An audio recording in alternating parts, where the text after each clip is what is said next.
नमस्कार साथियों। आज के इस वीडियो लेक्चर में हम डिस्कस करेंगे section 143 negotiable instrument act and 143 A negotiable instrument act, 144, 145, 148 तक हम इसमें डिस्कस करेंगे। तो आप बने रहिए, एंड तक वीडियो को जरूर देखें। एंड जिन्होंने अभी तक सब्सक्राइब नहीं किया वो चैनल को प्लीज सब्सक्राइब कर दीजिएगा। एंड साथ में आप बेल आइकन को भी जरूर क्लिक कीजिएगा ताकि आपको नोटिफिकेशन मिलती रहे, और लाइक शेयर कमेंट्स जरूर करना। Section 143 talks about power of court to try case summon. अब सबसे पहला क्वेश्चन आपके पास क्या बनता है कि देखो, ओरिजिनल जब अमेंडमेंट हुआ था 1998, जब ये चैप्टर नंबर 17 आया था तो 138 से लेकर 142 तक था। आफ्टर 143 को ऐड किया गया तो 143 को इंसर्ट किया गया आपका 2003 अमेंडमेंट। तो ये ध्यान रखना, आपको एमसीक्यूज बन जाता है यहाँ पे।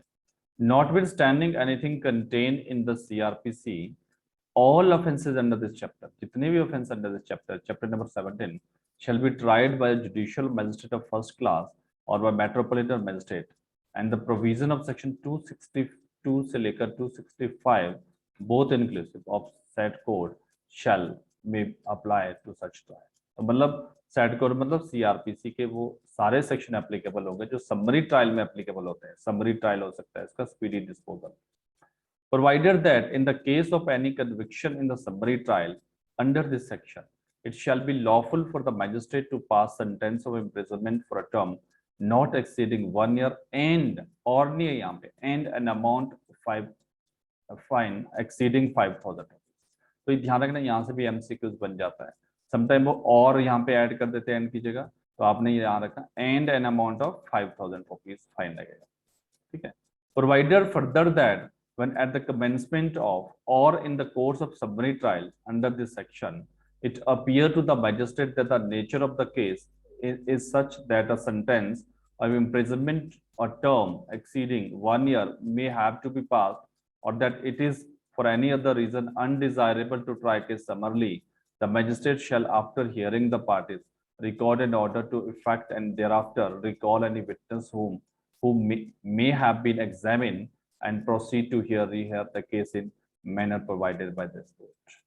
तो अगर मान लो ये प्रोवाइडेड करके दिया है कि अगर कोर्ट को लगता है, जब समरी ट्रायल का प्रोसीडिंग चल रहा है उस टाइम कोर्ट को लगता है by the evidence from the evidence, तो देन अपियर होता है कोर्ट को कि ये जो समरी ट्रायल है इसमें जो सेंटेंस है 1 ईयर ये सफिशिएंट नहीं है इस पर्सन के लिए, या 5,000 फाइन सफिशिएंट नहीं है, तो वो उस ट्रायल को समरी से जो रेगुलर ट्रायल में भी उसको कन्वर्ट कर सकता है। बट ये है कि उसको रीजन रिकॉर्ड करना पड़ेगा जुडिशियल मैजिस्ट्रेट को। ठीक है, तो फिर रेगुलर ट्रायल तो ऑब्वियसली आपका जो 138 का रेगुलर ट्रायल की तरह ही चलेगा। The trial of the case under this section shall, so far as practicable, consistently with the interest of justice, be continued from day to day until its conclusion, unless the court find the adjournment of trial beyond the following day to be necessary for reason to be recorded। इसमें बोला कि day to day summary trial speedy trial है, speedy disposal है, तो आपका speedy disposal होना चाहिए until अगर कोई adjournment के लिए कोई रीजन है यस तो adjournment भी हो सकता है। Every trial under this section shall be conducted expeditiously as possible, and endeavor shall be made to conclude the trial within 6 months from the date of filing the complaint। This is also a question, यहाँ पे कितने time के अंदर, 6 month के अंदर आपका complete हो जाना चाहिए।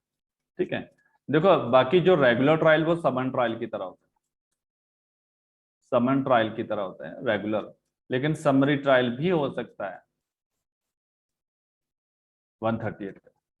बाकी जो रेगुलर ट्रायल वो समन ट्रायल की होता है, जो सीआरपी में समन ट्रायल के रिगार्डिंग करेगा। देन नेक्स्ट जो अमेंडमेंट हुआ है 143 का ए का, इसको मैं 148 के साथ यहाँ पे आपको डिस्कस करूंगा। बिफोर दैट हम डिस्कस करेंगे next other provision of this. ठीक है, तो section 144 mode of service of summons. Notwithstanding anything contained in the CRPC and the purpose of this chapter of magistrate issuing a summon to the accused or witness may direct a copy of summon to be served at the place where such accused or witness ordinarily reside or carried of business or personally work for gain by speed post or by such courier service as the approved by the court of session।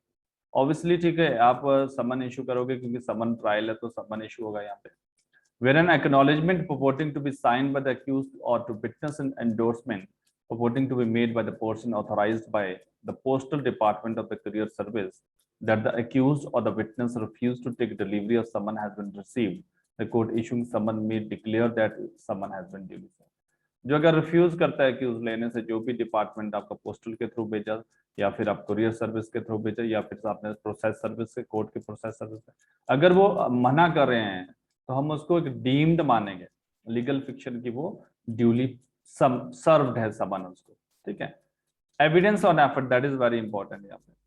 Notwithstanding anything contained in this CRPC, the evidence of the complainant may be given by him on affidavit and may, subject to all just exceptions, be read in the evidence on inquiry trial and under second. तो आपको जो भी evidence होगा वो affidavit, preliminary affidavit file करना पड़ेगा at the time of आपका जो भी एविडेंस होगा कंप्लेनेंट एक्सेप्टर का, वो एफिडेविट के थ्रू होगा, प्रिलिमिनरी एफिडेविट।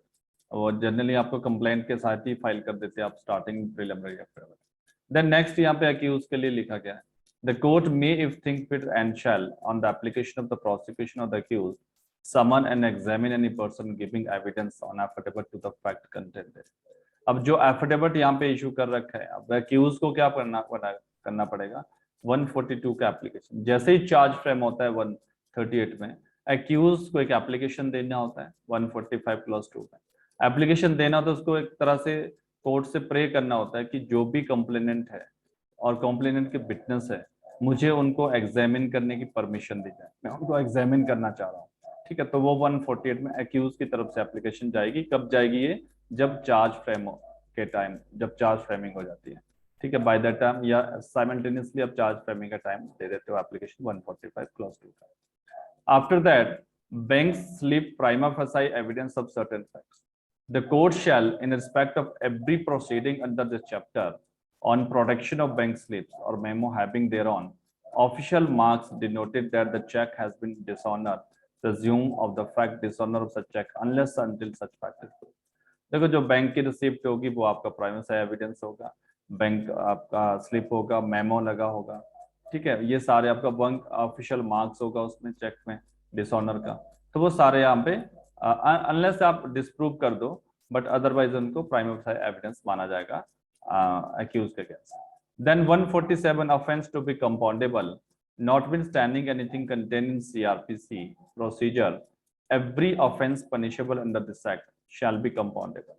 ठीक है, जितने भी ऑफेंस है वो कंपाउंडेबल, तो जो भी ऑफेंस इस एक्ट के अंदर है, अंडर दिस एक्ट, यहाँ पे चैप्टर नहीं बोला गया, अंडर दिस एक्ट, तो 147 मतलब सबके ऊपर एप्लीकेबल है, under this shall be compoundable, ये सारे एक्ट क्या है, कंपाउंडेबल, आप उनको कंपाउंड कर सकते हैं, ठीक है। दिस इज आपका सेक्शन 143 ऑनवर्ड्स।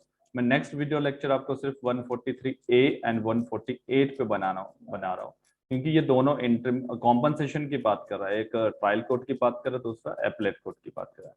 तो बने रहिए आप हिमालय जुडिशियल कोचिंग इंस्टीट्यूट पर, मिलते हैं नेक्स्ट वीडियो लेक्चर में 143A एंड 148। धन्यवाद।